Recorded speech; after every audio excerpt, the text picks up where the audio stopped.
Gracias. Buenos días, familia humanista, buenos días, ¿cómo están? ¿Todo bien? Con ganas de seguir. Es que después del feriado, ya cuesta otra vez agarrar el ritmo, pero lo importante es que estamos acá de vuelta, que pasamos Semana Santa bien, ¿va? Todo bien, ¿va?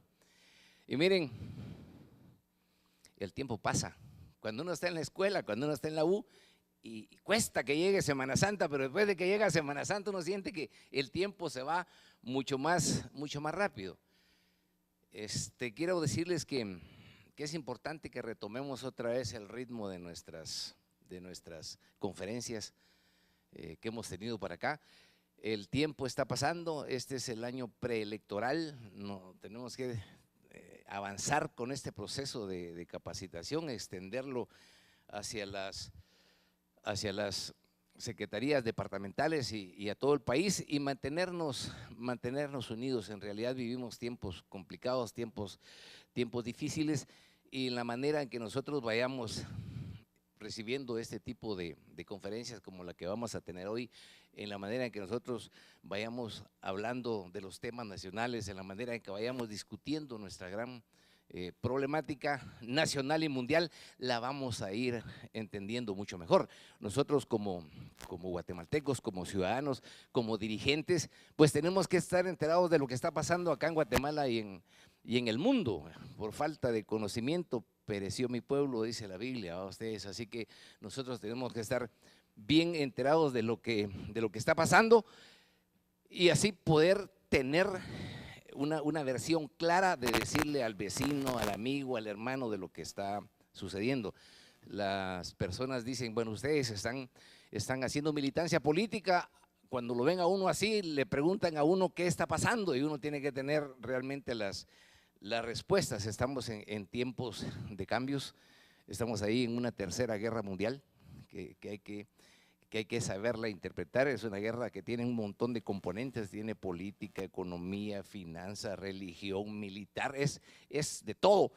Y hoy, pues ni modo, nos absorbe, no podemos ser indiferentes a lo que está sucediendo, porque además está de por medio algunas circunstancias que tienen que ver con toda la población, con nuestra propia existencia. Así que bienvenidas, bienvenidos a este ciclo de conferencias, de pláticas, y digámosle a los demás que vengan ustedes.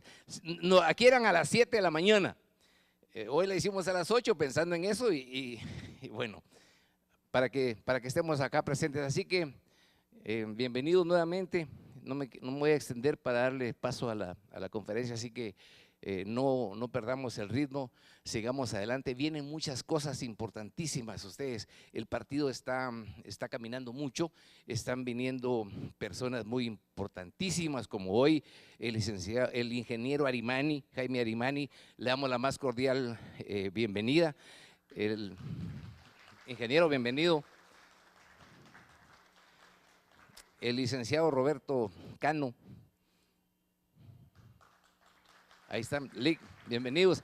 Y así que cada vez que venga alguien le vamos a estar, bueno, Carlos Córdoba, que hoy es nuestro conferenciante, también le damos la bienvenida acá, pero así que nuevamente bienvenidos entonces y muchas gracias.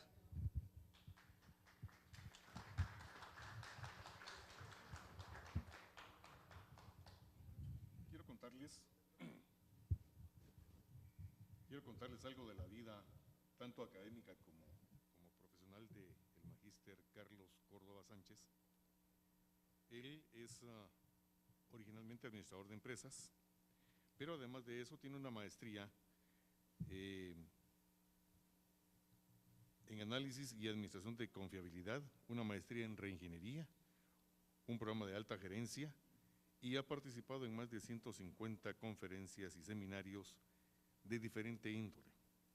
Además de eso, tiene un programa de reingeniería por la Universidad Francisco Marroquín, un posgrado en ISO 9000 por la Universidad de Galileo, y además es egresado del INCAE. Habemos varios que somos egresados del INCAE, ¿verdad? Una institución muy importante a nivel centroamericano y a nivel mundial. Además de eso, en sus actividades académicas ha sido coordinador de la maestría servidas en Fresh, Del Monte y Senjicaña por parte de la Universidad de Galileo. Ha sido catedrático de técnicas de negociación, de administración de la calidad total en la maestría de técnicas de aseguramiento por la Universidad Francisco Marroquín y catedrático de reingeniería en maestría servida en El Salvador por la Universidad Francisco Marroquín en Guatemala. También ha sido coordinador del posgrado Aseguramiento de la Calidad ISO 9000 en la Universidad Galileo y además es auditor interno de calidad calificada de INLAC, Instituto Latinoamericano de Aseguramiento de la Calidad, México. Vamos a darle entonces el espacio y la palabra al magíster Carlos Córdoba Sánchez y bienvenido. Gracias. Buenos días. Gracias. Menos mal ustedes están aquí, los demás no. Buenos días. Bueno, dense un aplauso pues por haber llegado, aunque sea tarde, pero llegaron. Bueno, oigan, cuando aquel me presenta ahorita y dice voy a hablarles algo de la vida, me quedé así como, ¡oh!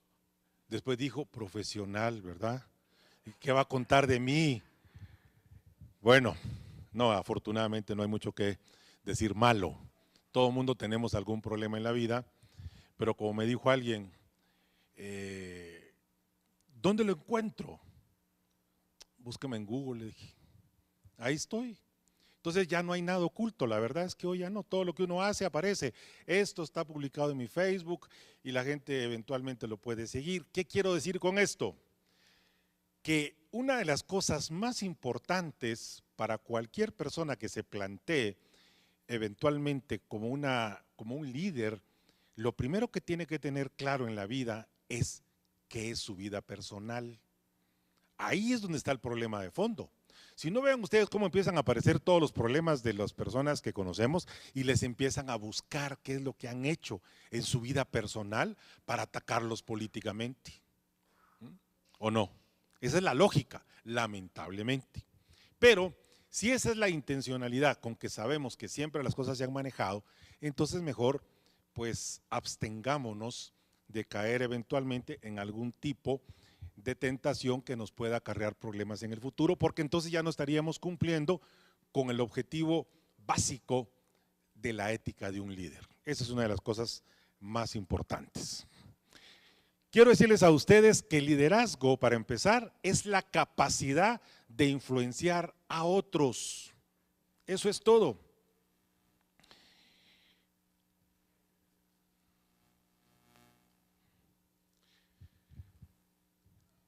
Cualquier persona, mejor dicho, cualquiera puede ser jefe, ¿verdad? Jefe cualquiera. Y no vean, y créanme ustedes que esto me complica un poquito a veces porque hay gente que me ha de, tal vez no me odia, pero en un principio dice, bueno, ¿y por qué se atreve a decir eso? Porque como hago diferentes conferencias en diferentes empresas y capacitaciones, entonces, y ahí hay jefes que se creen líderes y hay líderes que no son jefes. Eso hay que tenerlo muy claro. Entonces, la capacidad de influenciar a otras personas, eso es. Viene alguien y me dice, mire, ¿y usted qué piensa? ¿Hay liderazgo positivo y liderazgo negativo? Me quedo pensando, ¿usted qué cree que es un liderazgo negativo? Bueno, me dice, por ejemplo, el de las maras. No, le dije, es un liderazgo positivo. ¿Cómo así? Pues sí, si liderazgo lo definimos como la capacidad de influenciar a otros, punto. La influencia que usted genere en alguien, positiva o negativa, no tiene que ver con el tema liderazgo. ¿Se dan cuenta? Eso es diferente. Entonces, eso es parte de las cosas que tenemos que ir comprendiendo como una característica fundamental de cualquier persona, porque empecemos a dominarnos a nosotros mismos como alguien que puede ser líder de sí mismo. Por eso es que los jefes, yo conozco algunas personas que dan una impresión de seguridad. Usted haga, venga, haga, traiga, porque es el jefe. Pero ellos no son capaces de hacerlos. ¿Ya? Entonces el liderazgo empieza por uno mismo. ¿Qué es la capacidad personal que yo tengo para plantear ciertas cosas de cambio que tengo que hacer en mi vida? Y una de las cosas más importantes es que el autoconocimiento, que es el conocimiento más grande que puede existir en el mundo, es el que menos poseemos. Y no lo poseemos simple y sencillamente porque eso es demasiado complicado en la vida. ¿A qué hora me voy a poner yo a estudiar cosas que permitan que yo me conozca? No, si yo me conozco, todo el mundo dice lo mismo, yo me conozco, pero ¿qué es conocerse? Saber cómo puedo reaccionar eventualmente ante tal circunstancia, saber que hay cosas que no me gustan, pero las tengo que hacer, eso es conocerse. Saber que tengo que realmente sobreponerme y sobrellevar cosas que son fastidiosas, o simple y sencillamente me dejo llevar. Así es que la pregunta, fíjense bien, ¿por qué existen tantas teorías, tantos libros y tantos cursos sobre liderazgo y tan pocos líderes? Resulta que esto es relativo. Esto es relativo. Porque si lo aplicáramos al tema político, entonces encontraríamos que no hay suficientes líderes políticos. Actualmente presido el Consejo Empresarial de Guatemala. Y el Consejo Empresarial de Guatemala, durante años, hasta el 2019, hizo cada año el reconocimiento a los líderes del año. Hoy tenemos la disyuntiva y en una reunión que tuvimos ayer en la tarde, devanándonos los sesos a quienes les podemos hacer el reconocimiento. No hay. Porque si decimos, mire, fulano de tal, porque alguien me dice, mira, ¿y por qué no pensamos en alguien que manejó la pandemia? ¿Cuál manejo? Eso lo pudiste haber hecho en los primeros 3 meses, pero hoy ya no. Hoy te van a malmatar. O sea, fíjese bien, la percepción que se vuelve verdad, y no solo en política, la percepción es percepción. Entonces, en ese sentido, ¿dónde encontramos a esos líderes? Entonces nos fuimos a buscar hoy algunos personajes que han destacado en el deporte. Y ahí estamos pensando todavía. Necesitamos a alguien, ¿por qué? Porque es el Consejo Empresarial de Guatemala. Entonces está orientado precisamente a el reconocimiento, pero cuando están tan desprestigiados, y no es que sea cierto, oigan bien, muchos empresarios, no es que sea cierto, pero es la percepción. ¿Cómo hacemos entonces para revertirlo? Y aparece uno diciendo, mire, este es el líder del año. Pues este está loco. No porque no lo sea, repito, es porque la gente no lo ve de esa manera. Y lo mismo sucede en política, ¿verdad?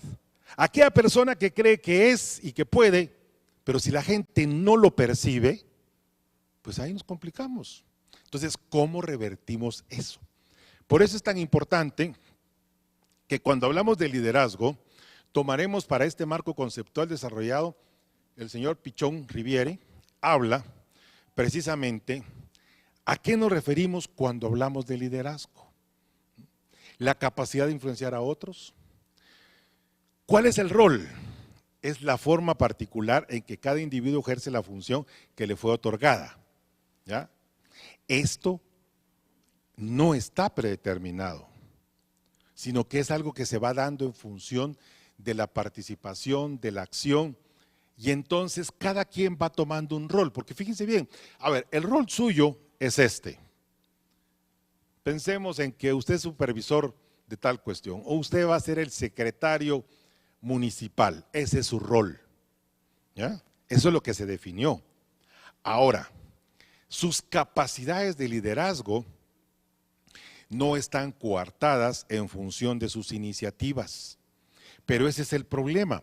Para tener iniciativa, para ser líder, hay algo fundamental, que ahorita su secretario general mencionó, Y la palabra se llama conocimiento, ¿verdad?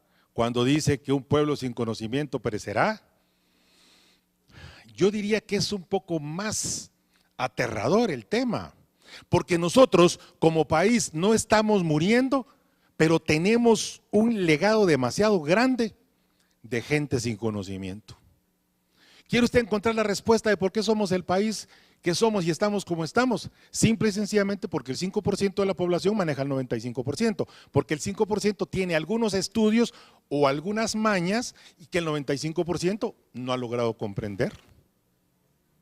Y entonces ahí está la cuestión, esa es la explicación. Pero ese 95% tiene un problema de fondo. Y el problema de fondo se llama pobreza. Entonces, ¿cómo le vamos a pedir a un pobre que sea líder?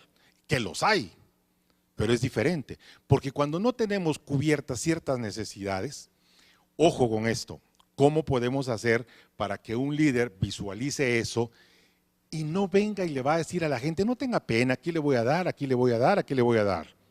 No se preocupen, que no esa es la forma. No. En una ocasión, hace algunos años, tocaron la puerta de mi casa y entonces yo le dije a mi esposa, no abras, es alguien que anda pidiendo comida, y se me queda viendo. Pero si a nosotros nos sobró, sí, pero lo que nos sobró no va a servir para que le alimentes el resto de su vida. Estás alimentándole una acción, le estás alimentando una costumbre. Por supuesto que no me hizo caso, ¿verdad? Porque ahí uno no manda, uno sugiere, ¿verdad? Veo la sonrisa de satisfacción de Mari, se le queda viendo a Rudy así, bueno, está bien. Entonces, uno sugiere y no me hizo caso. Fue, abrió la puerta y le dio a la señora la comida. Mañana va a volver a pasar. Ay, vaya. Y pasó. Y le volvió a dar. Mañana no viene. Va a venir pasado mañana. Y llegó. Entonces, como se dio cuenta de lo que yo le estaba diciendo, le dice a la señora, mire señora, le dijo, le voy a dar de comer a usted y para sus 2 niños, pero láveme los trastos. No señora, le dijo, si buscando trabajo no ando, le dijo. Nunca más abrió la puerta, nunca más regaló comida. Eso uno tiene que verlo. ¿Qué es lo que la gente necesita para sentirse líder? Conocimiento. Que la gente sea autosuficiente y que la prosperidad la busque por sí mismo. ¿Cuál es el objetivo realmente de un líder? Hacer que la gente tenga esas posibilidades. No es que yo le resuelva el problema a la gente directamente, sino que genere ciertas oportunidades. Ese es el rol. Y si nos vamos a la función, la empresa o la institución asigna una función específica a cada individuo y debe desarrollar de manera que determine a quién reportar y quiénes dependerán de él. Esa es una cosa muy importante. Y después nos vamos a ir a los tipos de rol. Rol del administrador, rol del líder. Ahí es donde nosotros encontramos la respuesta de muchas cosas que no hemos comprendido. ¿Cuál es nuestro rol? Y ahí es donde tenemos que romper ese paradigma de la mala imagen que se tiene para cualquier persona que hace política partidista. Porque esto sí quiero decirles a ustedes muy claramente. Si yo les dijera a ustedes, por ejemplo, en mis clases de la universidad, le pregunto a la gente, levante la mano aquí los que son políticos. Nadie levanta la mano. Nadie levanta la mano. Levanten la mano aquí los que son políticos. Ahí está el error. Ahí está el error. Políticos somos todos. ¿Por qué? Porque Aristóteles define que el zoombre, para lograr sus objetivos en la vida, utiliza políticas. El problema de fondo es que no es lo mismo ser un político partidista que ser un ser humano que por naturaleza somos políticos.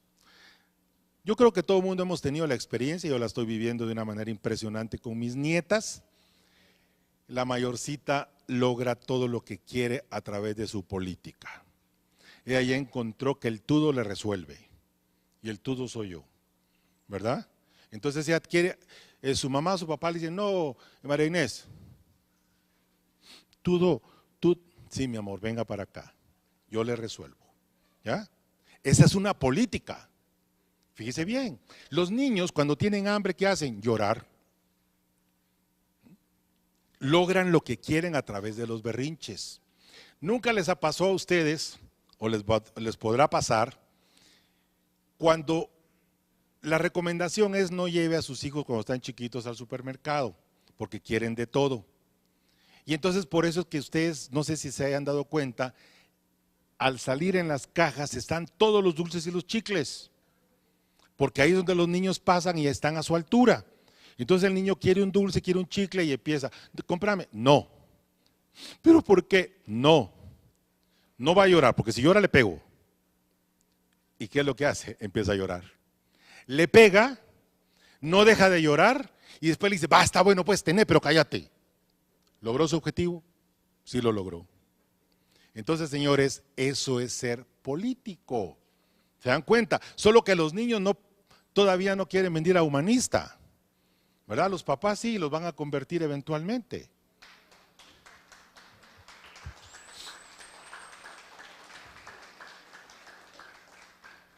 Hablemos del líder estratégico. Es un planificador que toma decisiones alineadas a las estructuras y procesos de la organización.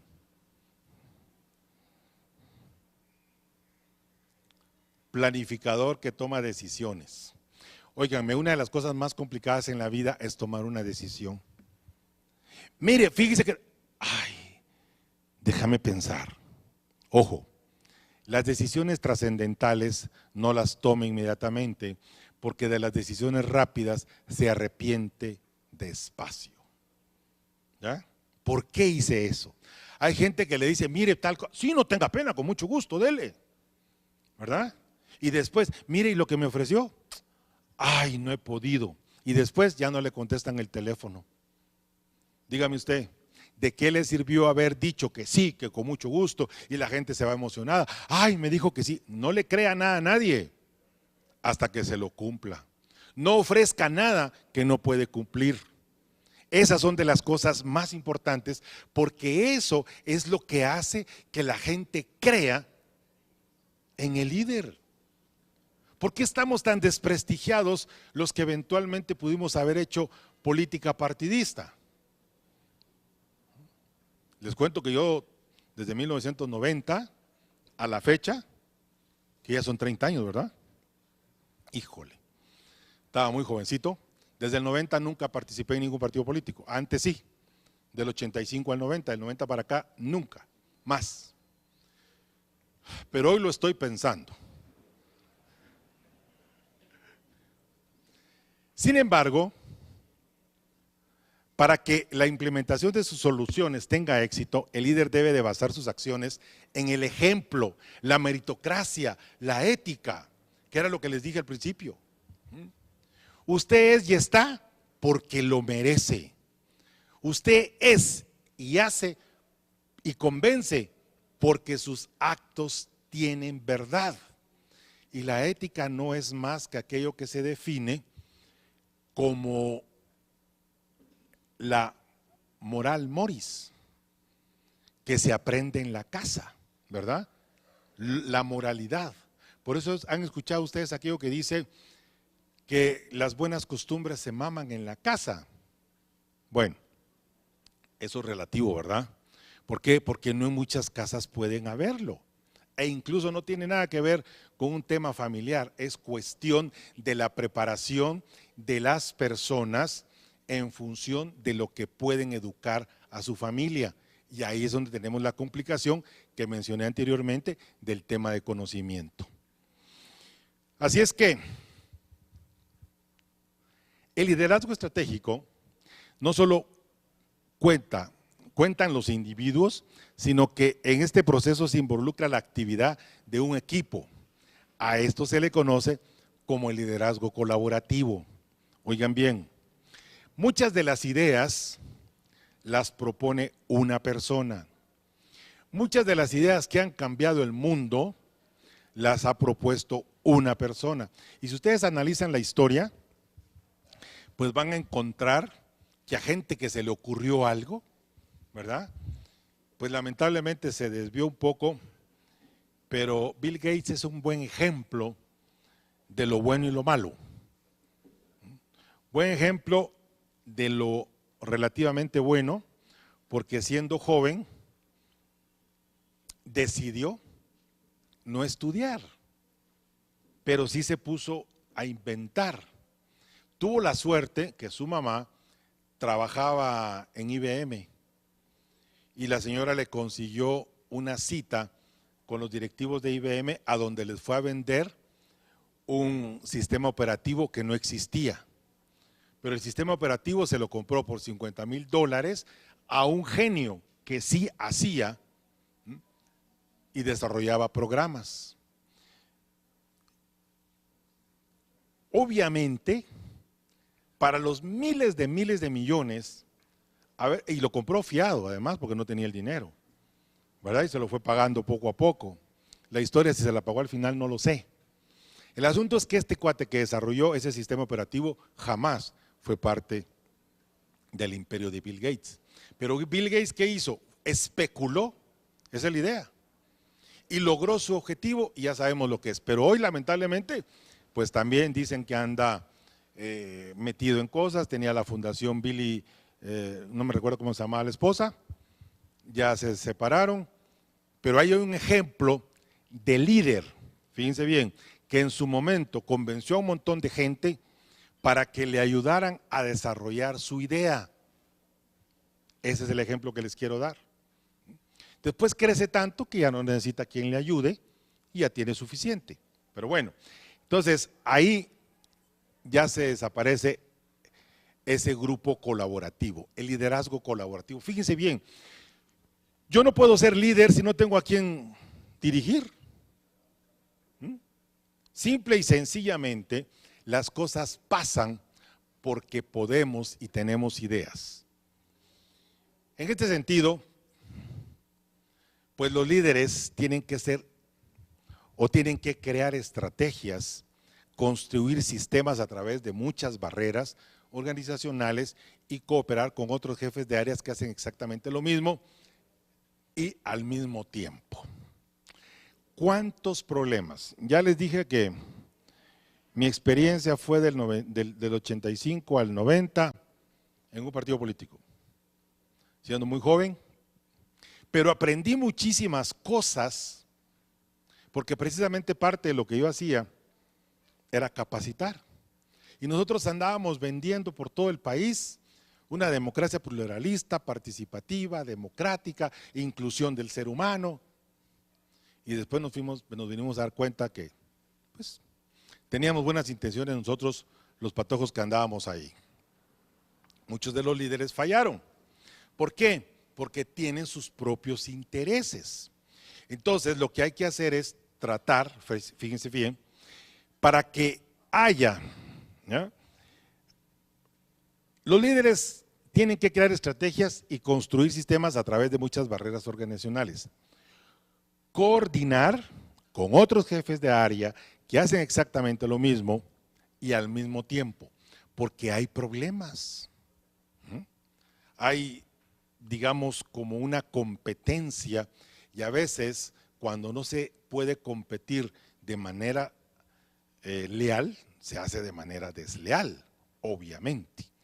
Pero para poder hacerlo de manera leal, hay que tener ciertas capacidades que solamente nos las va a dar el conocimiento.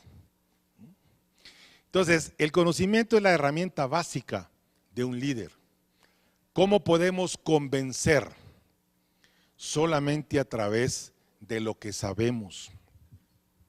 Y por eso es que buscamos a las personas con cierto conocimiento para que puedan estas personas orientarnos.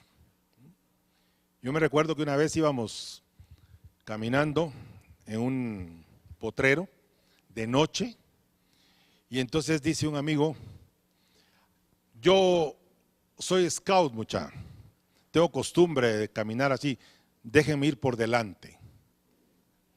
¿Quién se negó a que él nos encabezara? Nadie. ¿Por qué? Porque nos vendió la idea de que es un scout y que tiene ese posible entrenamiento. Lo que no sabíamos, ni él no sabía, es que no tenía ojos de gato. Entonces no podía ver de noche. Y como él iba primero, se fue entre un hoyo. Los demás nos quedamos esperando a sacarlo del hoyo, ¿verdad? Pero él se puso adelante porque él creía tener ese conocimiento. Y muchas veces eso pasa en la vida real. Entonces,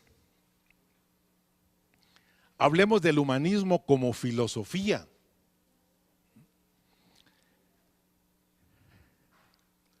La vida democrática y ética es humanismo, que afirma que los seres humanos tienen el derecho y la responsabilidad de dar sentido y forma a sus propias vidas. Aquí está lo que les dije al principio, de cómo debe de ser la vida de un líder.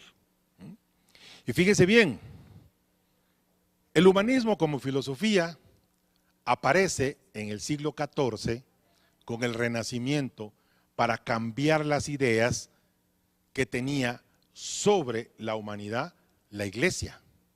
Así es como aparece. Precisamente para desligarse de algo que va más allá de una religión, que es el ser humano como tal. Entonces, esa es una de las cosas que afirma el humanismo como filosofía. Entonces, lo que debe saber un líder humanista para entender mejor el término humanismo filosófico, debemos primero darle significado a este concepto. El término humanismo se relaciona con las concepciones filosóficas que colocan al ser humano como el centro del interés. Entonces, si ustedes se van a leer cómo es que antes había incluso para expiarle los pecados a la gente, había que emitir una bula papal, ¿verdad? Entonces, por decreto, usted ya no va a ser ya no va a ser malo, lo perdono. Por decreto, eso me recuerda algo. No se resuelven las cosas de esa manera. ¿Han oído ustedes hablar de un decreto que Justo Rufino Barrios emitió en el tiempo que él fue presidente? Porque en San Marcos, de donde él es originario, de San Lorenzo, estaba San Pedro y estaba San Marcos. No tiene nada que ver con el tema de los apóstoles, pero así se llama. Entonces, en San Pedro, hoy sigue estando toda la parte cultural y comercial de San Marcos, del departamento de San Marcos, pero en el municipio de San Pedro. Entonces había un problema que solo había una calle antes que lo separaba, hoy ya no, porque está todo, digamos, habitado, entonces ya no se sabe cuándo uno está en San Pedro y cuándo ya pasó a San Marcos. Entonces uno se da cuenta que está en San Marcos cuando ve el Palacio Maya, ya estoy aquí, pero antes venía de San Pedro. Bueno, el problema es que ahí había una connotación de problema, porque los de San Marcos simple y sencillamente discriminaban a los de San Pedro, porque los de San Pedro eran indígenas y los de San Marcos no. Entonces había un pleito constante. Entonces viene Justo Rufino Barrios y emite un decreto en el que dice que todos los nacidos en San Pedro son ladinos.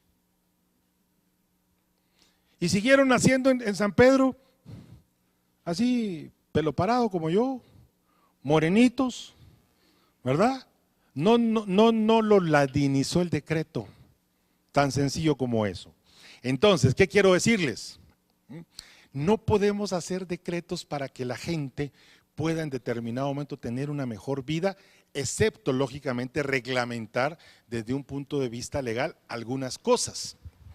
Pero desde el punto de vista humanista, las concepciones filosóficas deben de colocar al ser humano como el centro del interés. Ser humano. No estamos hablando de ninguna etnia, estamos hablando del ser humano. Punto. No estamos hablando del ser humano que tiene tal o cual inclinación ideológica, que tiene cual o cual inclinación religiosa. No, es el ser humano. Ahora, del líder es de quien depende que estas personas vayan y caminen hacia el lugar donde uno cree que es lo mejor. Tan sencillo como eso. Claro, esto me lleva a pensar, hoy en la mañana, estoy seguro que cuando la mayoría de ustedes estaban durmiendo, yo ya me había levantado. Porque me levanto a las 5 de la mañana. A las 6 de la mañana estoy en un programa de radio que tengo en Radio Faro Cultural. Y hoy hablé de la China, porque hoy se celebra el Día del Idioma Chino. 1.395, 1.400 millones de chinos con una historia milenaria que Mao Zedong pudo cambiarle la vida a los chinos volviendo a la China comunista. Pero hoy, en los tiempos actuales, resulta que la China comunista es la China que más produce para la libertad de mercado. ¿Ya se dieron cuenta? Es una cosa que, si no, bueno. ¿Pero por qué menciono esto? Porque para ellos no, el ser humano no es el centro. Para que ellos puedan estar mejor. No, no, les dan ciertas condiciones, pero son máquinas de producir. Por eso tienen tanto, bueno, no es que por eso lo tengan, pero han aprovechado la cantidad de mano de obra que tienen y la han capacitado. Y se han convertido pues prácticamente en la fábrica mundial. Incluso muchas marcas famosas llegaron a posicionarse a la China, pero después encontraron que para qué ir a poner allá, si solo con que haya empresas que me alquilen. O sea, ¿cuántas cosas nosotros no compramos hoy de marca que son maquiladas en la China? ¿Cuántas cosas no tienen los propios chinos su propia marca? Huawei, ¿no? Ya es un imperio Huawei y es una marca china. Y ellos tienen su propio internet y tienen su propio Facebook, ¿verdad? Entonces, vean ustedes, pero eso lo han logrado no bajo el concepto de la libertad de empresa y economía de mercado. Sí lo han hecho sobre la economía de mercado hacia afuera. Entonces, el ejemplo que quiero ponerles es cómo no los chinos, los 1.400 chinos, no son el centro de la humanidad para los chinos. Puede parecer que sí. Ahí está Taiwán, que es una isla de 23.000 kilómetros cuadrados, casi el tamaño de Petén, que no han logrado sojuzgar. Y dice que fue un grupo de gente que no quiso aceptar las condiciones en la China y se fueron a habitar esa isla, que hoy pues es un país, andará como por la 13ª economía del mundo, pero es un país que nos tiene a nosotros ayudándonos. Y claro, para el 2030 creo se van a terminar la carretera que va para allá en el Atlántico y nos están ayudando. Pero ¿por qué mejor nosotros no nos convertimos en un Taiwán? Tenemos más territorio, tenemos un enclave estratégicamente, geopolíticamente establecido. Estamos justo en la mitad de las Américas. Y para quien tenga dudas, vaya allá a Santa Rosa, ahí van a encontrar una gran piedra con una plomada donde dice: aquí se parte las Américas en dos. Tenemos dos mares al ruido sonoro. No hemos logrado construir el canal seco que conecte a los dos puertos por los intereses de muchas personas que no salen beneficiados, entonces lo entorpecen. Pero ¿quién puede lograr eso? Un líder. Un líder que convenza a la población del beneficio para ellos. Eso es todo. Entonces los estamos convirtiendo en el centro. Fíjense bien, desde el punto de vista humanista, si se lograra hacer eso, estaríamos convenciendo que nosotros colocamos al ser humano como el centro de interés. ¿Pero por qué? Porque eso trae desarrollo para todos. Tan sencillo. El humanismo entonces viene a significar la valoración del ser humano, la propia condición humana. Entonces el ser humano es el centro. Y todo lo que se quiere o se pretende es precisamente para favorecer al ser humano. O sea, no es una condición de dádivas, sino que es una condición de la visión de un líder para construir un país. Mencioné Singapur, pero ahí está también, perdón, mencioné Taiwán, pero ahí está también Singapur. ¿Qué es lo que necesitamos? Que todo mundo tenga una mano de obra calificada. Eso es todo. Ah, tan fácil, sí, tan fácil. Porque hoy el problema que tenemos es que la gente cree que la solución está en el campo. Y entonces repartamos más tierra, no hay problema. Óiganme, yo no sé, aquí la mayoría de ustedes los veo un poco jóvenes. Pero si no fuese así, se recordarán del padre Girón, ¿verdad? Y si no se acuerdan del padre Girón, el padre Girón fue diputado de los depurables después del gobierno de Serrano, pero antes de eso, en el gobierno de la Democracia Cristiana, pactó con el presidente y el canciller de esa época hacer una caminata desde, ¿cómo se llama ese municipio? ¿Dónde está el semillero? Tiquizati, ¿sí? Tiquizati. Y de ahí venía el padre con una sotana blanca encabezando y caminó desde allá. Cuando llegó aquí, lo recibieron en el palacio y le dieron varias fincas. Agarró agarró los papeles, se fue allá y le repartió a todos los que habían caminado con él. ¿Qué les repartió? Retazos, ¿verdad? No tenía un mantel para todos, tenía un mantel y el mantel lo cortó en pedacitos y le dio a cada quien su pedacito. Entonces, cuando tenía su pedacito, ¿qué hacía la gente con su pedacito? No eran campesinos realmente, nunca habían sembrado, no tenían semilla, no tenían el conocimiento. Entonces, ¿qué pasó? Empezaron a vender sus retazos. Y el padre le compró muchos retazos. Y se quedó otra vez con todo. Y se hizo diputado. Ojo, señores, repartir no es necesariamente lo mejor. Y fíjense bien, hay muchos ejemplos de cooperativas que funcionan. O sea, no vamos a inventar el agua azucarada. Entonces, cuando hablamos de líder humanista, se refiere a una amplia gama de filosofías, perspectivas éticas que ponen énfasis en el valor y las acciones de los seres humanos, individual y colectivamente, que prefieren un pensamiento individual y la evidencia, racionalismo, el empirismo, sobre las doctrinas establecidas o la fe religiosa. Esto se sobrepone, ¿ya? Yo no digo que la gente no tenga su religión, por supuesto, eso es importante, porque quien no tiene temor de Dios, no tiene temor de nada. Eso es fundamental. Ahora, que eso no me impida hacer cosas. Eso es lo más importante. Entonces, fíjese bien, hay todo un concepto y una construcción de ideas respecto a la filosofía humanista, que es parte de lo que eventualmente, creo yo, que ustedes pudieran considerar. Y el camino del liderazgo, pues es muy sencillo.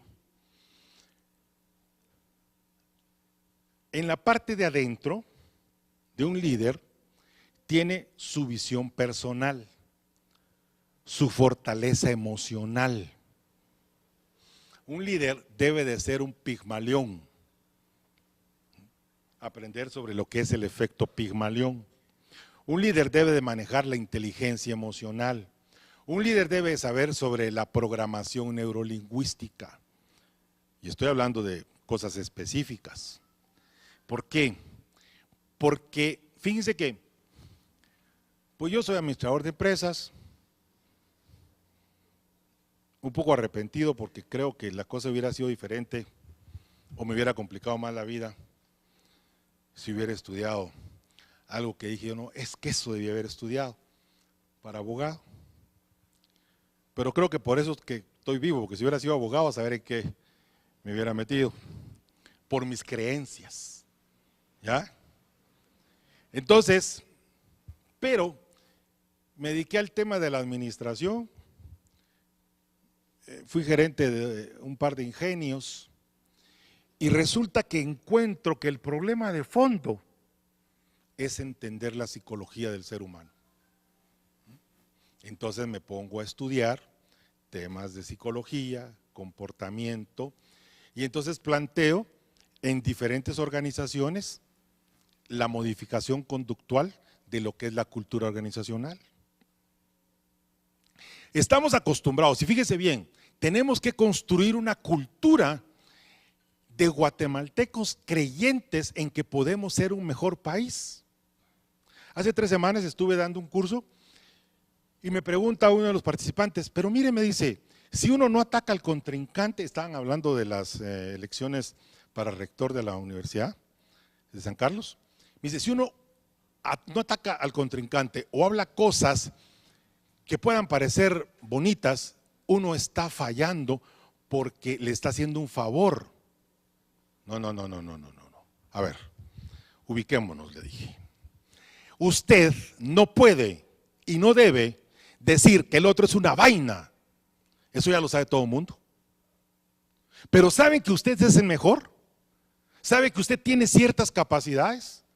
Eso tal vez la gente no lo sabe. Pero si usted no se los dice, si usted no lo plantea como la aspiración suya de construir un mejor país, ponga a la gente a soñar. ¿Qué es lo que la gente quiere? Soñar. ¿Qué es lo que la gente quiere? Estar mejor. ¿Y cómo lo voy a lograr? Diciéndole, no tenga pena, yo le voy a quitar a él para darle a usted. Todo el mundo le aplaude. Eso me recuerda una anécdota interesantísima. Yo estaba en Zacapa, en uno de los hoteles que están en el camino, no me recuerdo, creo que era el Hotel del Atlántico. Había ido a dar unas capacitaciones, iba un muchacho conmigo y de repente me dice, mi licenciado me dijo, fíjese que me acaban de contar que allá en Zacapa va a estar el licenciado Alfonso Portillo. Ah, qué bueno, le dije. ¿Y qué? No, me dijo, es que yo quiero ir. Vaya, le dije. ¿Pero cómo me voy a ir? ¿Y qué quiere? Le dije, que yo lo lleve. Vamos, me dijo. Vamos, pues, le dije. De repente me da chance, dije yo, y saludo a este cuate. Nos fuimos a poner, aquí estaba la tarima y nos fuimos a poner enfrente de él. ¿Verdad? Cuando me mira, me hace. Y yo, oigan esto, dice, a ver, dijo, levanten la mano todos aquellos que tienen tierra. Nadie levantaba la mano. Y después le dice, a ver, mírese la mano, muchacho. Y todos empiezan a levantar la mano. Mírese las uñas. Tienen tierra. Es el único lugar donde tienen tierra, pero yo se las voy a quitar a ellos para dárselas a ustedes. Ahora, eso es populismo, porque yo no le puedo quitar nada a nadie. Si le quito, hago lo del padre Girón, ¿verdad? Le quito para repartir. Eso no puede ser. Cada quien tiene que poder producir por sí mismo. Esa es la idea. Y entonces el líder tiene que tener esa visión personal, tiene que tener esa fortaleza emocional y, por supuesto, la capacidad de aprendizaje y cambio. La efectividad interpersonal, eso está afuera, y las competencias conversacionales. Eso es fundamental. Poder relacionarme con la gente, tener esa relación que me va a dar la efectividad interpersonal, pero debe de ser una cuestión real y sincera, porque ese es el líder ético, ese es el líder que está pensando, no ve a la persona como el voto. Sabemos que es un voto, por supuesto que es un voto, pero no es eso lo que yo quiero de usted. Entonces, ¿qué quiere? Quiero que usted me ayude a construir un sueño para tener mejor país. Pero yo no puedo solo. Necesito que usted sea mis ojos acá, necesito que usted vaya allá, que usted ayude a los demás. Señores, vean cómo funcionan las hormigas. Cargan hasta 7 veces más de su propio peso. Y sin embargo, no hemos aprendido de la naturaleza. Dice que alguien tiene 2 lobos en su mente. Uno que es rabioso y el otro que es tranquilo. ¿Cuál de los 2 va a prevalecer? El que usted alimente. ¿Ya? Entonces, si usted alimenta al lobo con rabia y sus rabietas, no tenga pena, ese está vivo y el otro se va muriendo. Entonces, lo que usted alimente, eso es lo que va a crecer, ya sea bueno o malo. ¿Ya? Ahorita regreso con lo bueno o malo. Creo que quedó claro el tema de liderazgo de los mareros, que es efectivo porque logran su objetivo, aunque el objetivo sea malo. Pero si definimos como la capacidad de influenciar a otros, lo hicieron bien, lamentablemente.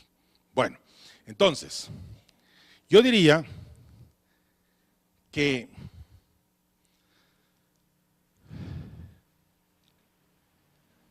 como esta es la última diapositiva, y aquí termino, son las 9:30,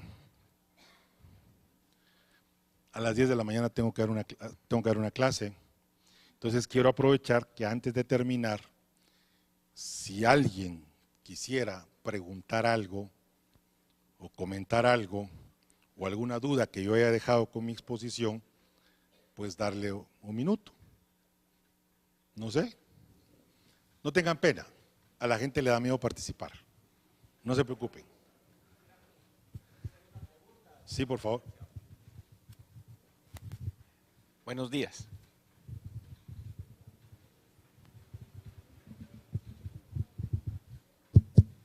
Buenos días, licenciado. Quiero felicitarlo y agradecerle su conferencia, muy certera, pero deja este cuestionamiento en mí. Quisiera preguntarle, ¿cómo ve el futuro en Guatemala con respecto a los líderes que necesita la nación? Estamos viendo a un país vecino, hermano, que hay un líder como el presidente que está ahora en El Salvador, que atrae a la mayoría de personas. Pero ¿cómo ve el futuro en Guatemala, que es tan divergente en pensamientos, en sentimientos y en deseos también de la población? ¿Cuál es su opinión con respecto a eso? Muchas gracias. Yo quisiera tener un oráculo, una bola mágica para adivinar qué es, pero puedo plantearle mi sueño. Y mi sueño es que podamos construir a través de convencer a muchas personas que podemos tener un mejor país. Usted mencionó lo del país vecino, pues es un país más pequeño, con mucha garra. Tuvo Bukele la oportunidad de ser alcalde, creció en popularidad, gana la presidencia, pero ojo, él puede hacer todos los cambios que está haciendo porque tiene al Congreso de su lado. Tiene más de 60 diputados que votan con él. Y hoy en la mañana estaba leyendo que pasaron otra ley que permite, no recuerdo qué es lo que permite, pero pasaron otra ley. Entonces digo yo, pues si esto lo platicamos ayer, esa es la razón por la cual él está empoderado. Aparte que tiene alguien detrás que le esté apoyando, porque si no, no sería tan fácil. Tener a Estados Unidos en contra, pues es una cosa complicada. Pero bueno, vamos al hecho de cómo lo plantea él. Se despoja de una serie de condiciones que le puedan beneficiar y esperaría yo, ¿verdad? Esperaría yo que lo está haciendo con una buena intención. Le digo, me he vuelto escéptico, además el escepticismo es otra filosofía, ¿verdad? Y yo pertenezco a esa escuela de los escépticos. Entonces lo estoy esperando a ver cómo reacciona. Pero conclusión, nuestro problema como país es poder construir una visión que le podamos compartir a la gente y que nos crea que la vamos a cumplir. Porque eso no lo ha hecho nadie. Todo mundo le ofrece seguridad, todo mundo le ofrece mejor infraestructura vial y hacen encuestas y dicen, mire, lo que la población quiere es trabajo. Muy bien. Entonces ofrecen trabajos. No sé si recuerdan ustedes que hubo un señor por ahí que hizo una campaña, había una gran valla por todos lados que decía, yo les ofrezco 1 millón de trabajo. Y la gente quiere trabajo, pero el problema de fondo es, usted pone a disposición 1 millón de empleos, que no lo puede hacer el gobierno como tal, ¿verdad? Porque el gobierno solamente aumenta burocracia, eso lo tiene que hacer el sector productivo, los comerciantes, todos los empresarios. Pero usted pone 1 millón de plazas a disposición y el problema es que el 80% no califica para las plazas. Porque nuestro problema de fondo es qué es lo que la gente sabe hacer. Y todo mundo habla de un empleo digno. ¿Qué es un empleo digno? Tener empleo ya es digno. ¿Por qué? Porque ya no tiene que esperar que alguien le regale a usted nada, ya tiene su propia plata y se la gasta en lo que le dé la gana. Esa es parte de la libertad. Conclusión, gracias por su pregunta. Creo que lo que tenemos que hacer es soñar nosotros el país que queremos proponerle a la gente y dar los indicios para que nos crean que lo vamos a lograr. Gracias.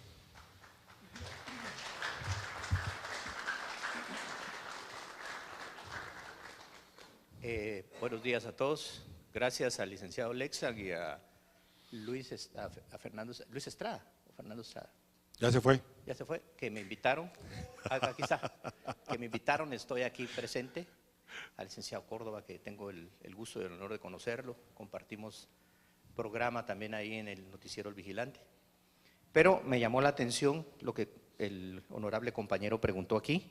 Creo que es importante cuando se pregunta si Guatemala tiene líderes. Y es una situación crítica, porque los líderes actualmente en Guatemala están minados, digamos, por la ambición, por el deseo personal, no por un verdadero compromiso humano y evolucionista y nacionalista. Y eso nos lleva a ser pueblos cautivos y a que caminemos hacia el rompimiento moral. Digamos, cuando se pregunta lo de el presidente Bukele, no es casualidad. Es decir, él tiene cohesión en todo. Tan así que, por ejemplo, la Embajada de los Estados Unidos citó al jefe del Estado Mayor, no al ministro de la Defensa, porque el ministro de la Defensa es el que maneja la parte política, y el que maneja la fuerza militar permanente es el jefe de Estado Mayor, y lo citó. Citó al ministro de Economía, citó al ministro de Finanzas y al de Relaciones Exteriores a su despacho. Y les ofreció $10 millones a cada uno, que les daba casa en los Estados Unidos, becas para los hijos y todo, pero que tenían que hacer una guerra frontal contra lo que estaba haciendo el presidente Bukele, contra las maras y toda esa supuesta situación que iba en contra de los derechos humanos, y les ofreció una serie de beneficios.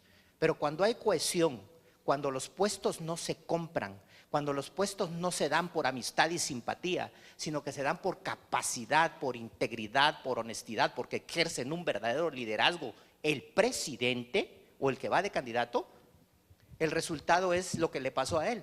¿Qué le pasó? Tomaron foto y video de lo que dijo el señor embajador, se lo presentaron, lo publicó, se hizo una revuelta internacional y está más fortalecido que debilitado.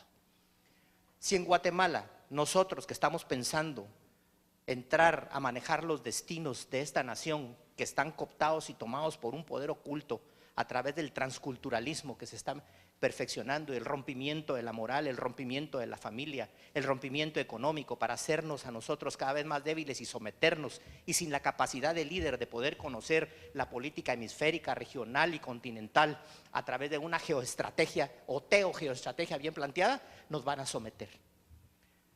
Ese señor está haciendo lo correcto y tiene la fuerza es de su equipo, porque no florece uno solo. No está en si es bueno, porque hoy lo bueno es malo y lo malo es bueno. Eso es punto de vista, porque lo que es bueno para un marero es malo para mí, y lo que es bueno para mí es malo para un marero. Es saber estar en lo correcto. Y esos son los mandamientos. Y eso es la integridad, es la ética que es divina. No anteponer el dinero viene por añadidura. Y si estamos con un verdadero compromiso, podemos llegar a superar lo que está haciendo el presidente Bukele. Pero nuestros líderes tienen que estar muy claros que no está en peligro nuestro presente ni nuestro futuro, sino es vuestra eternidad, que descansan los hijos de los hijos de los hijos de nuestros hijos, y ahí juega un papel muy importante la mujer. Solamente, gracias. El próximo invitado dentro de 15 días.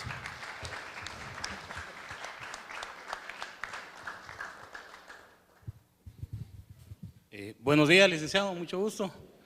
Excelente lo felicito ahí por la exposición, muy buena, lo felicito. Gracias al licenciado Lexan por la invitación. La verdad es de que yo soy una persona que creo mucho en Cristo, ¿verdad? Y me doy cuenta, para mí, el mayor de los líderes es Él, porque Él vino a servir y no a ser servido. Él se despojó de su divinidad y se hizo hombre y vino a servir, no a ser servido. Entonces, eso lo que me da a entender a mí es de que el verdadero líder lo que debe de hacer es servir y no servirse. Servir. Y el servir es algo, es dar sin esperar nada a cambio. Es venir y realmente hacer las cosas porque uno busca el beneficio de las demás personas, no el beneficio personal. Entonces, ahí para mí está la esencia del verdadero líder, el que realmente viene y sirve, ¿verdad? Porque la vez pasada yo decía, ¿verdad?, que líder no es el que empuja, sino el que jala. Y eso está en la posición donde se coloca cada uno, porque no es lo mismo decir, háganlo, me pongo atrás y empujo a las personas a que lo hagan, a venir y yo dar el ejemplo, me pongo adelante y le digo a los demás, hagámoslo. Entonces yo jalo a la gente. Yo jalo a la gente. Entonces, el verdadero líder está en las buenas y en las malas con las personas. No solo en los éxitos, no solo en los triunfos. Es aquella persona que realmente tiene la empatía, se pone en los zapatos de los demás y le dice, mira cuáles son sus debilidades, y busca la forma de cómo poder venir y sacarlo de esa situación en la que está, porque es ahí donde se forja el verdadero líder y es ahí donde comienza a jalar a las demás personas. Es ahí, para mí así es, así lo he usado yo, así lo he utilizado yo y así me ha servido, ¿verdad? Muchas gracias. Entonces, lo último, licenciado, ¿verdad? A lo interno, yo lo que le pido mucho a Dios es sabiduría e inteligencia. ¿Cuál es la diferencia para mí? Inteligencia es que si yo caigo en un hoyo, voy a buscar la forma de cómo salir del hoyo y salgo. Pero sabio va a ser aquel que no va a caer en el hoyo que cayó el inteligente. Eso es a lo interno mío. ¿Ah? Ahora a lo externo, es siempre la sinceridad y el humanismo. Y estos son cruciales para alcanzar el éxito a través de las personas. Únicamente. Gracias. Muchas gracias. Óigame, se me está ocurriendo algo, porque hay un par de cosas que yo las pienso de manera distinta. Pero no las voy a decir hoy, sino que se los propongo. Y la propuesta es esta.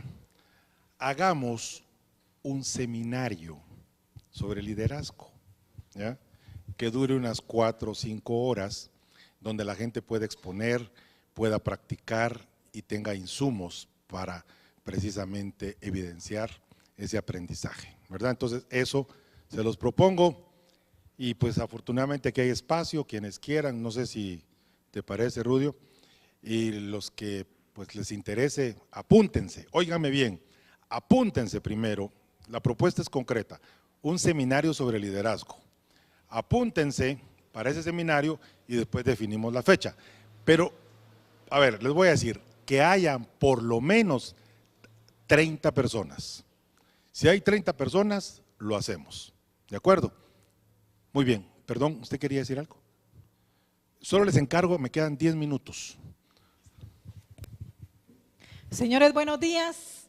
Le doy gracias a Luisito Estrada por haberme invitado el día de hoy a esta reunión. Me parece muy interesante. Por primera vez vengo a estas reuniones. Es muy interesante. Y gracias, Luisito. Mi nombre es Ana Gil, soy abogada y notaria. Trabajo con la Universidad Mariano Gálvez. Y gracias, licenciado, por su excelente exposición. En cuanto al liderazgo, se divide en dos partes, directo e indirecto. ¿Qué es el líder directo? El líder directo es aquella persona que no se sienta a escuchar, sino que se levanta, opina, participa, manifiesta y expresa sus opiniones. Cuando un partido político salga avante en las próximas elecciones, es porque sus miembros que integran ese partido político se han convertido en líderes directos.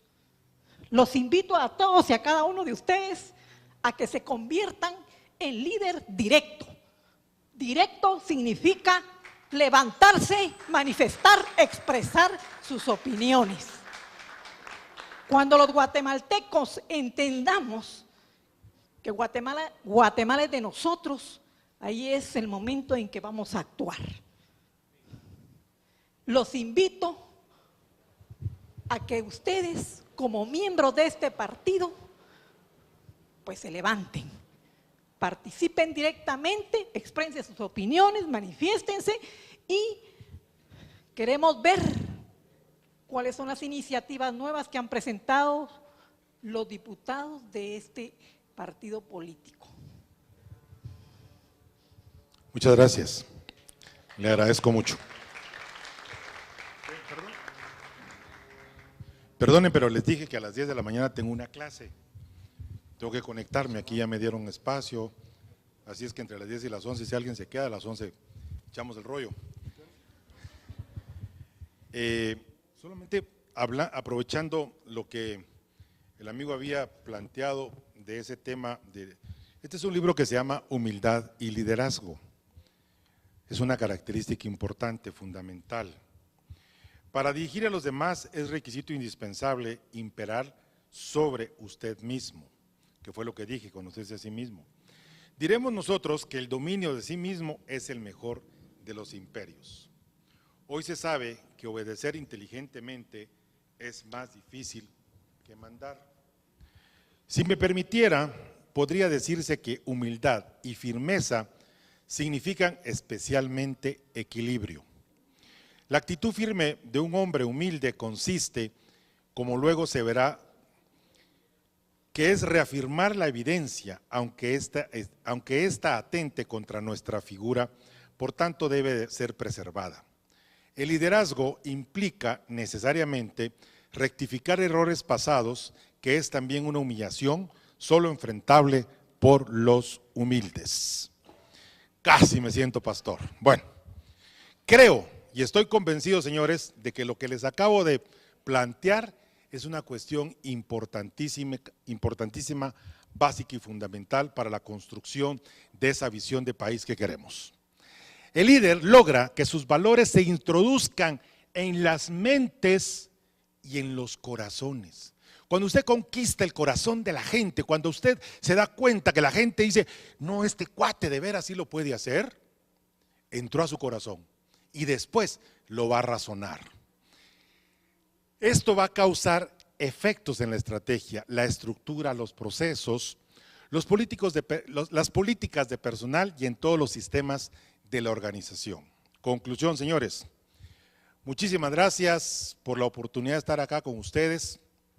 Estoy absolutamente convencido que si logramos establecer esa comunicación, fíjese bien, primero mente a mente con las personas con las que estemos platicando, Pero si le logramos agarrar el corazón y se lo estrujamos y le decimos, usted tenga la certeza y la condición humana que yo tengo para poder lograr los objetivos, si ustedes me van a ayudar. Ojo, no existen los superhombres, existen los hombres que tienen ideas grandes, que pueden convencer a otros, pero que no pueden hacer las cosas si no tienen equipo.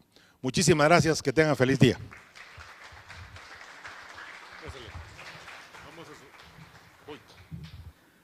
Vamos a suplicar un momentito al licenciado Córdoba que no se me baje del escenario.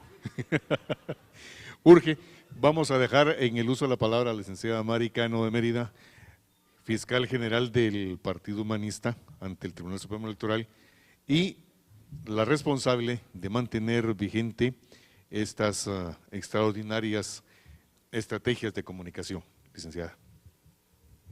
Gracias. Buenos días para cada uno de ustedes.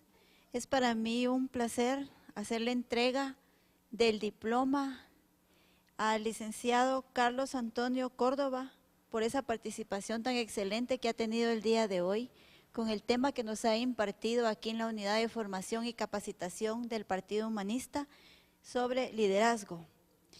La verdad, licenciado, lo felicito porque fue un tema bastante sorprendente que lo venimos viendo siempre todos los días, pero que hay ciertos términos que nosotros necesitamos saber bien para poderlos poder poner en cuenta, ¿verdad? Le agradezco mucho su participación. Gracias, licenciado.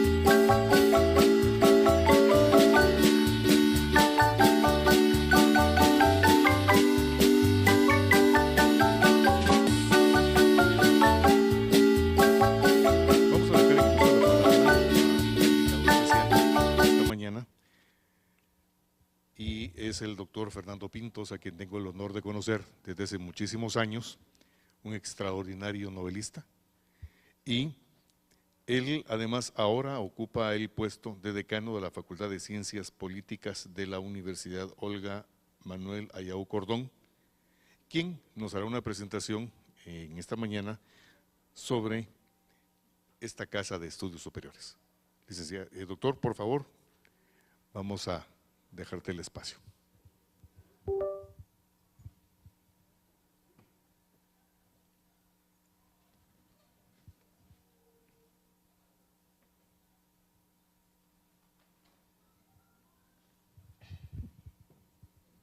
Licenciado, igual.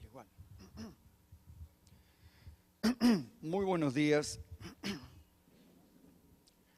Agradezco la invitación que me ha hecho gentilmente el Partido Humanista a través de el licenciado Lexán, el licenciado Estrada, para hacer una breve exposición sobre esta nueva universidad que, bueno, comenzó a funcionar muy recientemente. Ustedes saben que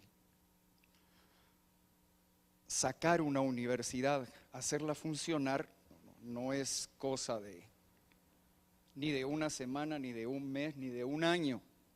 Lleva un proceso largo antes de que todo esté en regla y las leyes permitan que haya una nueva universidad en el mercado.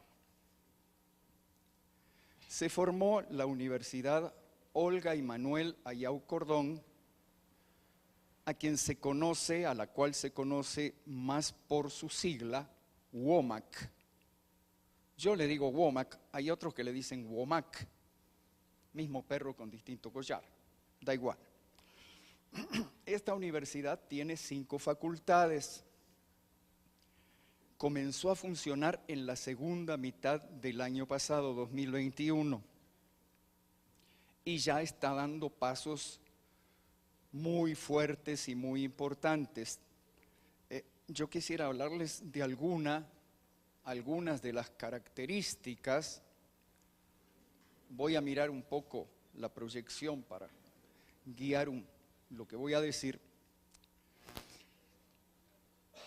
Aquí tienen más o menos lo que puede decir en el sitio web de la universidad y va a decir en casi todas las universidades. privada, política, sin fines de lucro, etcétera, etcétera, etcétera. Lo pueden leer ustedes aquí. Cuando salió la universidad, tenía hasta grados de licenciatura, pero en los primeros meses de este año, a partir de febrero aproximadamente, ya se instituyeron las maestrías en las 5 facultades. Y a partir de 1 o 2 meses más, creo que ya van a estar prontos los doctorados. Esta universidad, más allá de todo este discurso, que a ustedes les va a sonar muy repetitivo porque es el que todos dicen, más o menos diferente, esta universidad tiene características que sí son muy importantes. Primero,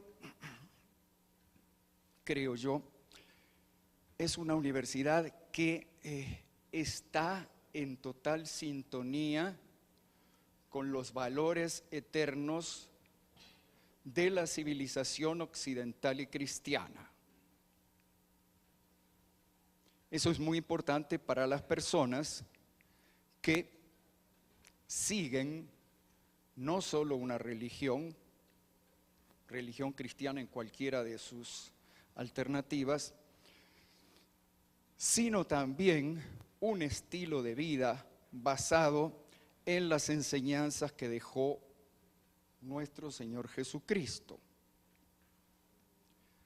Moral, decencia, buenas costumbres, urbanidad, respeto por los demás, etcétera, etcétera. Ustedes saben que el cristianismo, si lo vamos a poner en perspectiva histórica, filosófica, haciendo a un lado lo religioso, lo metafísico, el cristianismo puede ser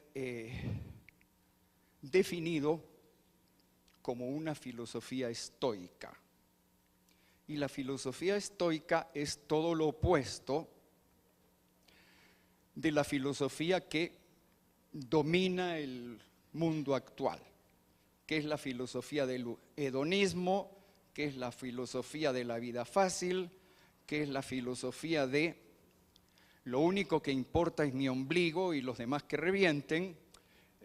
Esa filosofía desagradable, egoísta, perversa, en la cual este mundo desdichado está inmerso hasta las orejas, hasta el momento actual en que prácticamente, de acuerdo a ciertos poderes que están dirigiendo este mundo, por desgracia para la humanidad, prácticamente esta civilización está superando los niveles de inmundicia, de indecencia, de depravación y de infamia de las ciudades bíblicas de Sodoma y Gomorra. Perdón por esta disquisición, pero básicamente quería explicarles que la Universidad Olga y Manuela Yao Cordón hace énfasis en los valores eternos de la civilización occidental y cristiana. Esos valores a los cuales las dirigencias globalistas y las dirigencias de ciertos países que andan de rodillas frente a los dueños del globalismo odian, detestan y quieren destruir. Sobre todo, odian, detestan y quieren destruir al cristianismo. Fíjense que a este respecto, y hablando de humanismo y partido humanista, yo desde que conocí al Partido Humanista no sabía cuál era la línea, pero me sonaba mal el nombre. Les voy a explicar por qué, porque esto nadie lo tiene en cuenta. Durante la Edad Media, hasta el final de la Edad Media, Se dice que la Edad Media, bueno, termina con un par de acontecimientos muy resonantes. La invención de la imprenta de caracteres móviles de Gutenberg, lo cual se produjo entre 1440 y 1450, y la caída de la ciudad de Constantinopla en manos de los turcos, lo cual se produjo en 1453. Ciudad de Constantinopla, Imperio Bizantino, que en realidad era el resto, lo que quedaba del Imperio Romano. Bueno, y ahí comienza la etapa que conocemos como Renacimiento. Pues bien, fíjense que durante la Edad Media, hasta el final de la Edad Media, la concepción que primaba en el mundo cristiano, por cierto, era que Dios era el centro del universo, Dios era el centro de todo. Todo tenía que girar en torno de Dios. Era una filosofía teocéntrica. Pero viene la nueva edad, el Renacimiento, con su humanismo a cuestas, y decide que a Dios y a su teocentrismo hay que arrumbarlos en el cuarto de los desperdicios, porque a partir de ese momento el centro de todo tiene que ser el hombre. Es decir, esa es una filosofía antropocéntrica. El hombre es el centro de todo, el hombre es el centro del universo. Hay un aspecto, es coloquial, que yo siempre evado deliberadamente. A todo el mundo le gusta decir que está orgulloso de esto, que está orgulloso de aquello, que está orgulloso de más allá. Déjenme decirles que yo odio el orgullo y a sus primos hermanos la vanidad y la soberbia, que forman un paquete porque son primos hermanos de relación incestuosa, entonces están en la misma bolsa ellos tres. ¿Y saben por qué los odio? Porque son el pecado luciferino por excelencia. Lucifer, por soberbia, por vanidad, por orgullo, se rebela contra Dios y genera una guerra en la cual termina sacado a patadas y cayendo de cabeza él con sus detestables compinches en lo que conocemos como infierno o inframundo. Ahora díganme una cosa, ¿no les parece que ese cambio de concepción que se produce al principio del Renacimiento, el hombre es el centro del universo, ¿no les parece a ustedes que eso es producto de soberbia, de orgullo, de vanidad, del pecado luciferino por excelencia? Pónganse a pensar, es el hombre tomando el rol de Lucifer para rebelarse contra el supremo hacedor y decirle: vos ya no importás para nada, el que importo soy yo. Si eso no es odioso y si eso no es detestable, visto con los ojos de un creyente, entonces que alguien me diga qué puede ser odioso y detestable. Como les decía, esta universidad está basada en esos valores eternos de la civilización occidental y de la religión cristiana, que siempre deben prevalecer, aunque a los individuos, a las personas, los pueda llevar al borde del martirio. Es mejor morir en este mundo que achicharrarse en el otro. Aquí la muerte puede ser un minuto, en el otro nos achicharramos por la eternidad. A ver, ¿quién es el idiota que prefiere achicharrarse en el otro mundo? Que levante la mano. Yo no, por supuesto. Bueno, ya les hablé de los valores de la Universidad Olga y Manuel Ayau. Eso es muy importante porque las universidades hoy en día están llenas de gente ideológicamente infectada.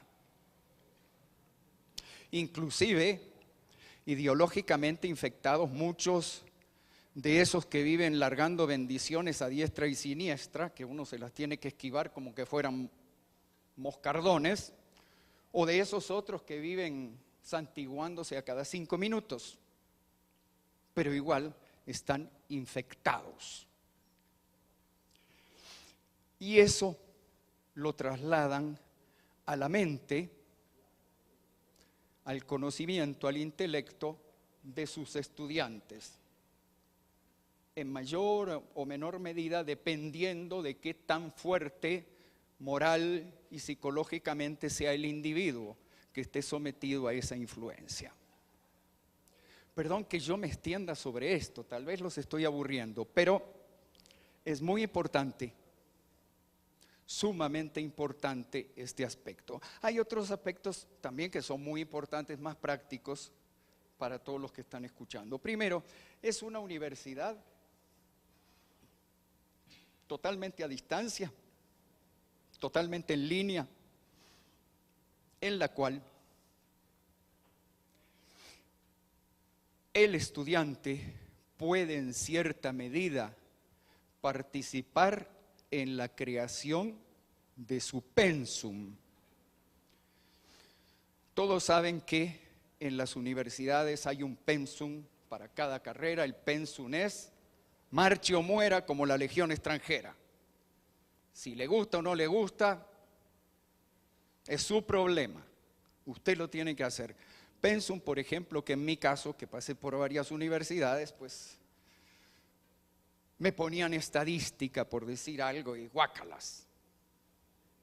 Hasta en cierta ocasión en una universidad donde yo daba clases, el director de la carrera tuvo la brillante idea, como perdió a su profesor de estadísticas, de decir que yo tenía que dar la clase. Y yo le dije que no. Primero, que las estadísticas las odio. Segundo, que las desprecio. Tercero, que me importan 3 pepinos. Y cuarto, que las quiero tener muy lejos de mi vida. Porque si hablamos de estadísticas, recuerden que las estadísticas en Estados Unidos, que es el reino de la estadística, hasta 5 minutos antes de que Donald Trump ganara las elecciones en el año 16. Acuérdense de las estadísticas. Entonces, dije que no. Eso me llevó a un serio conflicto y al final ya me votaron, porque no quise dar una clase de estadística. Bueno, pues ya hubiera querido yo que cuando en los pensum que tuve que seguir, liberarme de ciertos cursos, ciertas materias que verdaderamente para mí eran un lastre. En este caso, en esta universidad, hay esa facilidad. Se puede evadir ciertos cursos que son un plomo para el estudiante y se puede armar un pensum un poco más accesible. En cada carrera, además, el decano, el propio decano de la facultad, es el tutor del estudiante. Al mismo tiempo les quiero hablar de algo. Es algo que se ha manejado poco, pero esta universidad, desde un inicio, desde un arranque, tiene sobre los hombros una tradición científica verdaderamente enorme, de enorme significado no solo para Guatemala, para toda Mesoamérica. Y es por lo siguiente: hay una facultad de estudios mesoamericanos y la decana de esa facultad es una doctora rusa, la doctora Galina Ershova. La doctora Galina Ershova fue la mano derecha, principal colaboradora hasta la muerte, del doctor Yuri Norosov, que a muchos no les sonará, pero el doctor Yuri Norosov, sin sonar y todo lo demás, fue el científico que en la década de 1950, por sus propias pistolas y por su propio intelecto y por su propio trabajo, descifró la escritura de los mayas. La doctora Ershova, pues, después de la muerte de Norosov, ha sido la continuadora de esta obra, inclusive publicó un diccionario de términos mayas, todavía en vida de Norosov, en asociación con él, y en la actualidad dirige un instituto donde se continúa la obra de Norosov, un instituto que está en Rusia, pero que también está aquí, vinculado con la Universidad Olga y Manuel Ayau Cordón. Quiere decir que en un subcontinente como el latinoamericano, donde las universidades manifiestan, ¿cómo les voy a decir?, una muy escasa labor científica, esta universidad en sí, desde un principio, tiene una carga científica sobre sus hombros que, creo yo, muchísimas universidades, y no pequeñas por cierto, se la tienen que estar envidiando. Y no es soberbia ni vanidad, es algo liso y llano. Les cuento, Norosov, que fue el que nos abrió la puerta a todo lo que es la cultura maya, porque fue el que descifró la escritura de los mayas. Norosov ha sido comparado con Champollion. Champollion fue el científico francés que en las primeras décadas del siglo XIX agarró la piedra de Rosetta, que había sido descubierta durante una incursión de Napoleón y sus tropas en Egipto a finales del siglo XVIII, principios del XIX, y ahí estuvieron los franceses, después se retiraron, llegaron los ingleses, y lo interesante de esta incursión militar fue precisamente el descubrimiento de la piedra Rosetta, porque hasta ese momento, digamos, la escritura jeroglífica egipcia estaba totalmente ignorada. Nadie sabía lo que era eso, ni cómo leerlo, ni cómo descifrarlo. Pero resultó que por una afortunada circunstancia histórica, la piedra de Rosetta,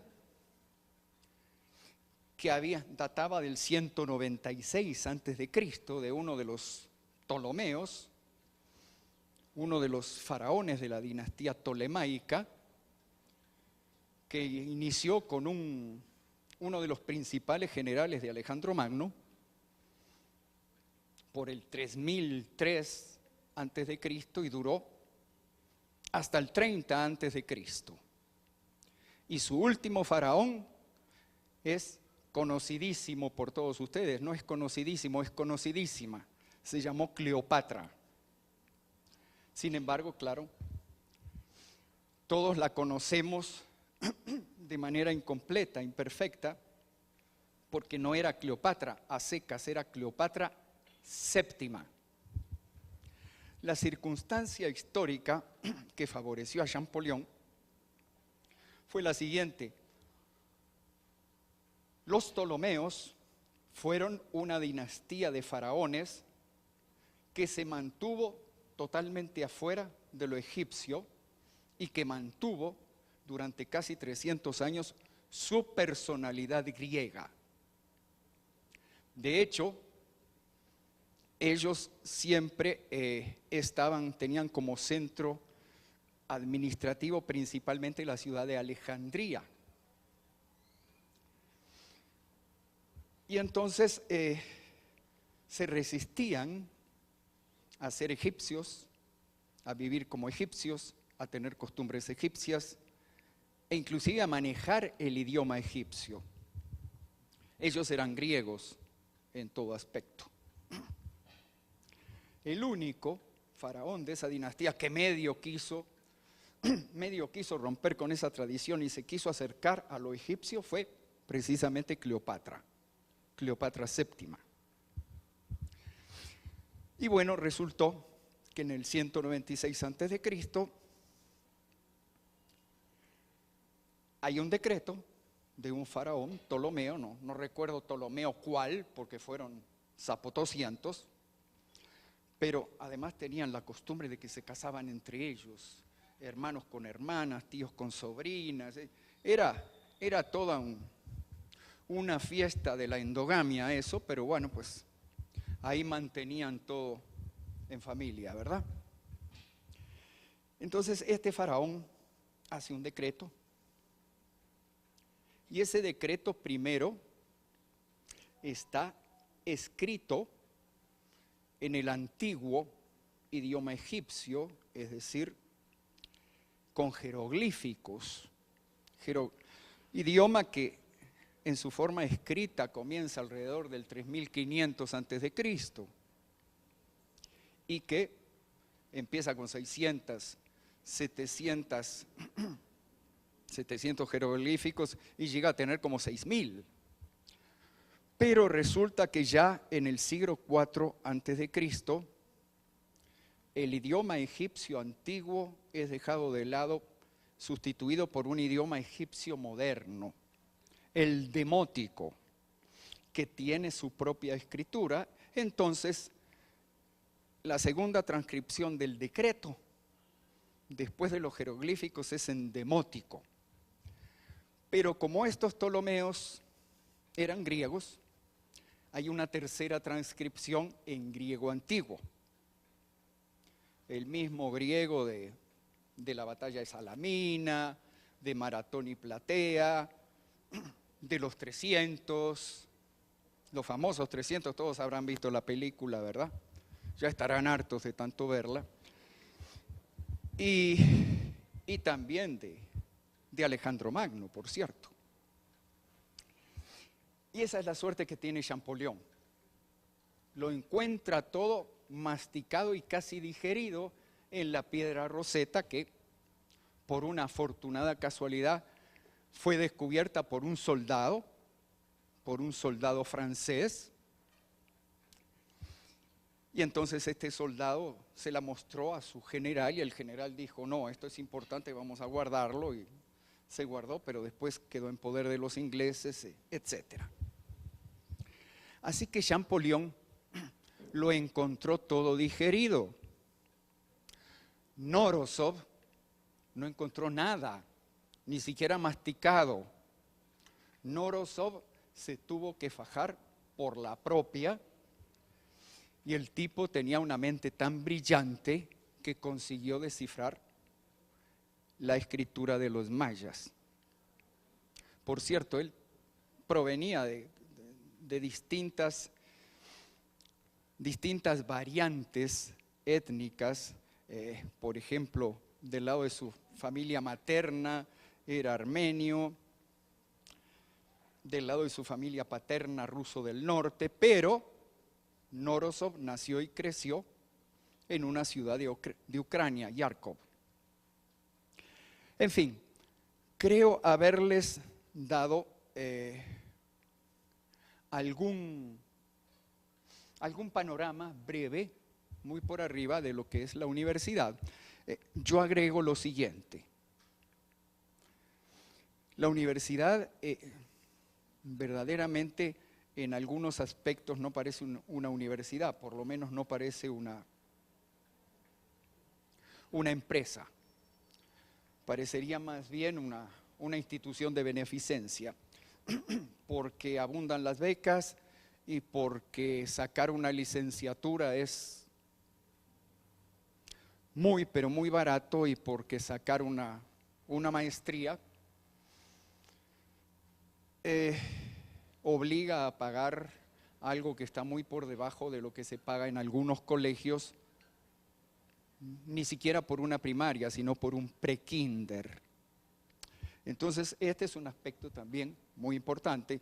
El que quiera informarse se puede meter en el sitio web, que es muy fácil, las 3 W's.uomac.net. Se meten ahí, exploran, y al que le parezca, pues magnífico. Voy a hablar un poquito para el final de la Facultad de Ciencias Políticas y Sociología. En esta facultad yo creo que para más de alguien aquí pudiera ser interesante una maestría o más adelante un doctorado. Estamos estructurando ya una maestría en globalización y conflicto. Creo que es muy interesante para cualquier persona que de alguna manera esté en política. Hay otras facultades que tal vez no les interesen: sostenibilidad ambiental, teología, psicopedagogía. Ya mencioné a la más importante, estudios mesoamericanos, la científicamente más importante. Esa, cuidado, mis respetos. Para mí, se darán cuenta que la más entretenida, la más divertida y la que más me gusta es ciencias políticas y sociología. Bueno sería que no, ¿verdad? Entonces, pues, están invitados a entrar en el sitio web de la universidad y a investigar. Y al que quiera inmiscuirse en algún tipo de estudio será bien recibido. Señores, creo que con esto terminé. Me extendí demasiado. Les pido mil disculpas. Y si alguien tiene alguna pregunta, aquí estoy para contestarla.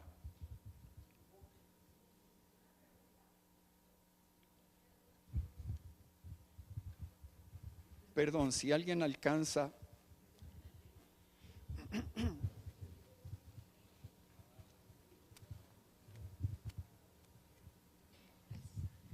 Buenos días, solo con una pregunta. Pues a mí me gustaría lo que era ciencias políticas. Pues yo estoy estudiando eso, es mi primer año. ¿Qué requiere usted en la beca? ¿Qué es lo de la beca? ¿Qué es lo que ustedes ofrecen en la beca? Es lo que yo quiero preguntarle, qué es lo que ustedes ofrecen, si nosotros nos tenemos que examinar o se tiene que ir uno pues a meter, qué requisitos piden, cómo es eso de la beca. A mí me interesaría mucho eso. Mire, lo interesante primero es que usted ingrese, porque todo se hace a través del sitio web. Usted ingresa en el sitio web, explora, y una vez que usted está en disposición de involucrarse con alguna licenciatura o alguna maestría en alguna de las carreras, entonces ahí usted ya consulta directamente. Como le decía, los precios son de beca, sobre todo en las licenciaturas. Se puede ver siempre, es decir, previa consulta del que está optando, se puede ver a través del decano de la carrera, tal vez conseguir alguna condición más favorable que las que ya hay, ¿verdad? Pero siempre hay que meterse, empaparse un poco y tomar una decisión. Claro que sí, Hay un curso propedéutico que es obligatorio, pero no cuesta un centavo, así que usted lo puede hacer a voluntad, ¿verdad? No sé si contesté satisfactoriamente la pregunta. Si alguien más tiene algo que decir, con mucho gusto.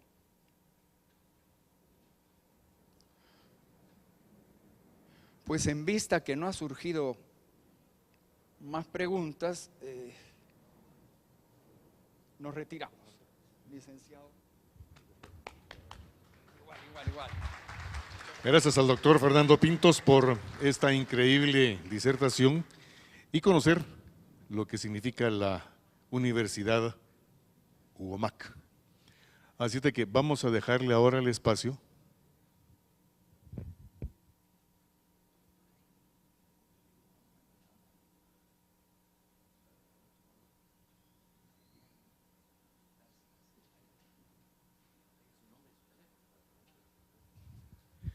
Me informa el señor secretario general del partido que quienes estén interesados en llevar a cabo el seminario ofrecido por el magíster Carlos Córdoba, pues se apunten por favor ya con él o bien con la licenciada Virginia allá al fondo en la mesa, que está a la entrada, para que ustedes anoten su nombre y poder programar ya el seminario que se puede llevar a cabo en una semana, 2 semanas, ustedes deciden.